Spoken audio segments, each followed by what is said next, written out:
নমস্কার, কেমন আছেন আপনারা সবাই? ঋতুশ্রীর আরও একটা নতুন ব্লগ ভিডিওতে আপনাদেরকে অনেক স্বাগত জানাই। চলুন আজকের ব্লগটা শুরু করা যাক। ঘুম থেকে উঠেই এনাদের কিন্তু একদম আগমন হয়ে গেছে, তার জন্য এনাদের সাথে একটু সময় কাটিয়ে ঘরের কাজ করতে চলে এসেছি। তোমাদের সাথে শেয়ার করছি রাধা অষ্টমীর দিনের ব্লগটা। আজ কিন্তু রাধা অষ্টমী, দিনে লেট হয়ে গেল, কিন্তু তাও ছেলের জন্মদিনের একদম পরের দিনের ব্লগটা আজকে শেয়ার করছি। সকালবেলা ঘুম থেকে উঠেই যেরকম বাসি কাজ থাকে সেরকমই করছি, তবে আজ কিন্তু ঘরে রান্নাবান্না সবই বন্ধ। তার একটাই কারণ, আজকে একটুখানি যাব কালীঘাটে। তো প্রথমে না ঠিক ছিল না, জানো তো, যে কালীঘাটেই যাব। প্রথমে ভেবেছিলাম যে কালীঘাট হোক বা অন্য কোথাও গিয়ে তারপরে আমরা চিড়িয়াখানা যাব, মানে আলিপুর চিড়িয়াখানা। কিন্তু পুরো প্ল্যানটা গেল ভেস্তে। তার কারণ বেরোতে বেরোতে অনেক লেট হয়ে গেছে। বেবি নিয়ে বেরোতে গেলে, মানে যাদের ঘরে এখন ছোট বেবি আছে তারা রিলেট করতে পারবে আমার সাথে কথাটা। ছোট বেবি নিয়ে বেরোতে গেলে অনেক টাইম লাগে। এই দেখো, যেমন এখন ওর সকালের খাবারটা করছি, এবার যখন বেরোতে যাব তখন ওর মানে স্নান করে পরে যে আরেকবার খায় সেই খাবার টাইম হয়ে গেছে। এই খাইয়ে দাইয়ে বেরোতে বেরোতেই অনেক দেরি হয়ে গেল, জানো তো। দেখো এখানে মাছগুলোকে খেতে দিয়ে দিচ্ছি, ঘরের সমস্ত কাজ ঝাড় দেওয়া ঘর মোছা কিন্তু এখানে আমার হয়ে গেছে। এবার রেডি হয়ে কিন্তু আমরা এখানে বেরিয়েও পড়েছি। তো দেখো এখানে বেরিয়ে পড়েছি, বেরোতে বেরোতে বেজে গেছে 12:30, পৌনে 1টার মতন। তো প্রথমে যেহেতু বলেছিলাম কালীঘাটেই যাব, আজকে কিন্তু আমরা এখন যাচ্ছি কালীঘাটে। আমরা এখান থেকে বরানগর মেট্রো স্টেশন ধরে কিন্তু মেট্রো করেই গেলাম, একদম কালীঘাট পৌঁছে গেলাম। তো এখন দেখো ডানলপ মানে বরানগর মেট্রো স্টেশনে আছি। তো মেট্রো আসবে, উঠবো, তারপরে কিন্তু আমরা কালীঘাটে যাব। আর একদম ইজি, জানো তো, মেট্রো স্টেশন থেকে পায়ে হেঁটে 5 থেকে ওই 7-8 মিনিটের মতন গেলেই কালীঘাট মন্দির। তো এখানে দেখো উঠে তো যাচ্ছি।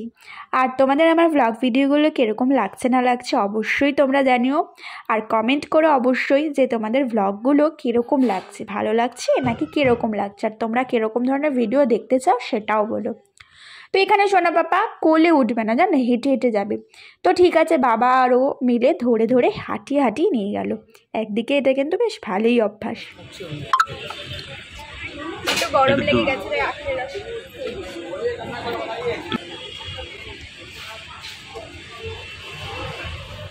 আখের রস খেয়ে কিন্তু আমরা এখানে চলে এসেছি কালীঘাট মন্দিরে। দেখো এখানে ঢুকে নিচ্ছি, ঢোকা পথেই কিন্তু মানে এই দেখতে কিন্তু অনেকটাই জায়গাটা এরকম। আর সেই সিনেমায় আমরা অনেক সময় দেখি না যে মন্দির, তার আশেপাশে যে দোকানপাট থাকে, এই জায়গাটা না আমার ঠিক ওরকম লাগছিল। তো দেখো মা অনেক দিন ধরেই শাখা পড়বে বলছিল, তো আজকে কিন্তু এখানে শাখার দোকানে চলে গেছে। আর এখানে না শাখা খুব সস্তায়, জানো তো। মা যে শাখাটা পড়েছে মাত্র 200 টাকা দাম নিয়েছে, এখন অবধি তো পড়েই আছে, খুব একটা খারাপ না। 2:45 বাজে, মন্দির তো বন্ধ হয়ে গেছে, তাই এখন আমরা যাচ্ছি ভোগের জন্য। তো এখানে ভোগ দেয়, তো চলো দেখা যাক। আর মন্দির এখন বন্ধ হয়ে গেছে, মন্দির খুলতে খুলতে 4টে বাজবে। ভোগের জন্য বেশ ঘণ্টাখানেক লাইন দিয়ে দাঁড়িয়ে কিন্তু ভোগ খাওয়া এখানে আমাদের হয়ে গেছে। আর ভেতরটা কিন্তু মন্দিরের ঠিক এরকম দেখতে। তো দেখো এখানে আমরা লাইনে দাঁড়িয়েও পড়েছি ঠাকুরের জন্য। আর ছেলে তো মানে খুবই ইরিটেট হয়ে যাচ্ছিলো, যেহেতু লাইনটা অনেকটা, ছোট বাচ্চা মানুষ তো। লাইনে দাঁড়িয়ে আছি।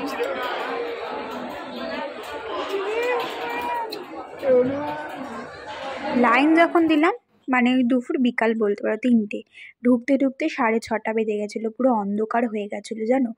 মানে কি বলবো তোমাদেরকে, দেখো এই যে এখনও আমরা লাইনে দাঁড়িয়ে আছি, এখন কিন্তু বাইরে পুরো অন্ধকার, লাইটও জ্বেলে গেছে মন্দিরের প্রত্যেকটা মন্দিরে মন্দিরে। তো এখানে সিস্টেমটা খুব একটা ভালো লাগলো না। আর দেখো যতক্ষণ অবধি ফোন অ্যালাউড ছিল, তারপরে কিন্তু ফোন অ্যালাউড নেই। বাট আমি ভুল করে একটা ক্লিপস নিয়ে ফেলছিলাম, তো তোমাদের সাথে সেটা শেয়ার করে দিলাম। ছেলে এখানে ঘুমিয়েও পড়েছে। আর ভেতরটা কিন্তু অনেকটা এরকম, ওই যে মায়ের মূর্তিটা তোমরা এখান থেকেই দর্শন করে নাও।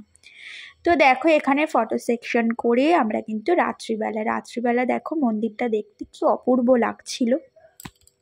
আমাদের পুজো দেওয়া হয়ে গেছে। আমরা কত ঘন্টা লাইনে দাঁড়িয়েছি? 1.5 ঘন্টা লাইনে দাঁড়িয়ে পুজো দিয়েছি। কিন্তু ঠাকুরটা ভালো লেগেছে। তাও ভিআইপি লাইনে যাইনি, আমরা এমনি ঠাকুর দর্শন করেছি। তো চলো এখান দিয়ে বেরোনো যাক, তারপর তোমাদের সাথে কথা হচ্ছে।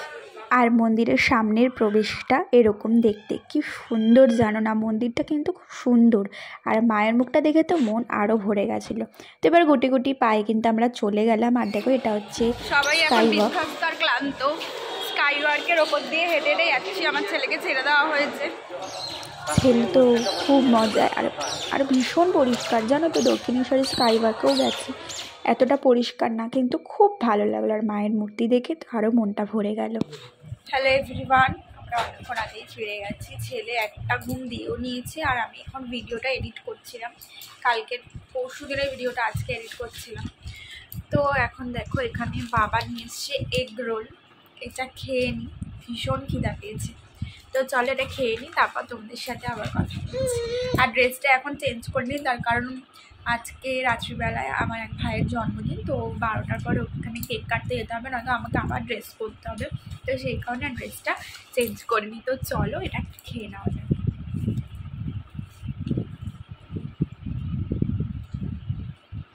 খুব ভালো।